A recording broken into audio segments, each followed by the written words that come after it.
यह भगवद गीता अध्याय 1, जब अर्जुन कांप उठा। अध्याय नाम अर्जुन विषाद योग यानी अर्जुन का शोक और मानसिक संघर्ष। कुरुक्षेत्र का सवेरा। सूरज की पहली किरण कुरुक्षेत्र के मैदान को सुनहरे रंग से भर रही थी। दोनों ओर की सेनाएं सजी हुई थीं। घोड़े हिनहिना रहे थे, शंख बज रहे थे और हर योद्धा युद्ध के लिए तैयार था।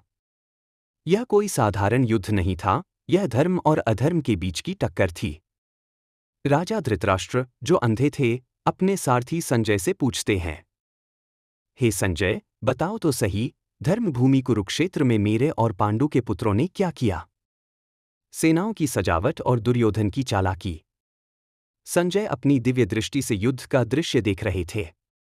उन्होंने बताया कि कौरवों की सेना में भीष्म, द्रोण, कृपाचार्य, कर्ण जैसे महायोद्धा खड़े थे।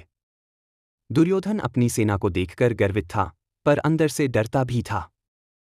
वह गुरु द्रोण के पास जाकर कहता है, देखिए गुरुदेव, पांडवों की सेना भी कम नहीं है, लेकिन हमारे पास भी तो भीष्म पितामह हैं, आपकी कृपा है।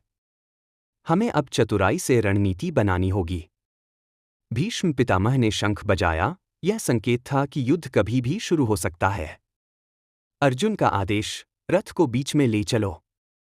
पांडवों की ओर से श्रीकृष्ण रथ चला रहे थे और अर्जुन उनके रथ पर सवार थे। अर्जुन ने श्रीकृष्ण से कहा, हे माधव, मेरा मन व्याकुल है। युद्ध शुरू करने से पहले मैं देखना चाहता हूं कि मैं किन लोगों से लड़ने जा रहा हूं। कृपया मेरा रथ दोनों सेनाओं के बीच ले चलिए। जब वीर अर्जुन कांप उठा।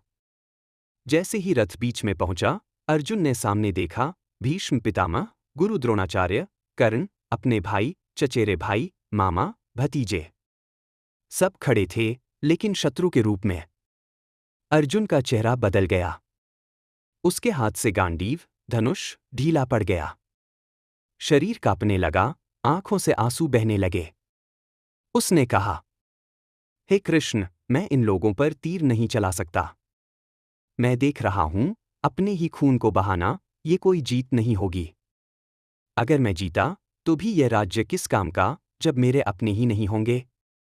अर्जुन का गहरा शोक, युद्ध से इनकार। अर्जुन पूरी तरह से टूट चुका था। उसने रथ पर ही बैठकर अपने धनुष्बाण नीचे रख दिए। उसने श्रीकृष्ण से कहा, हे गोविंद, मैं युद्ध नहीं कर सकता।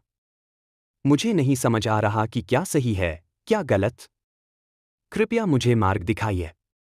कहानी का सार। अर्जुन, जो महाभारत का सबसे बड़ा योद्धा है, युद्ध के पहले ही मानसिक रूप से हार जाता है।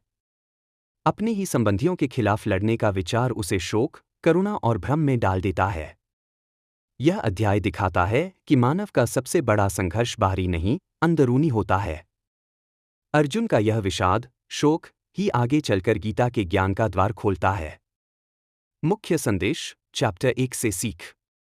एक भावनाएं जितनी जरूरी हैं, उतनी ही वे निर्णय को धुंधला भी कर सकती हैं। 2, कभी कभी सबसे शक्तिशाली व्यक्ति भी आत्मसंदेह में डूब जाता है। 3, जब मन डगमगाता है, तब हमें एक मार्गदर्शक, जैसे श्री कृष्ण, की जरूरत होती है। 4, यह अध्याय युद्ध की शुरुआत नहीं, आत्मिक परिवर्तन की शुरुआत है।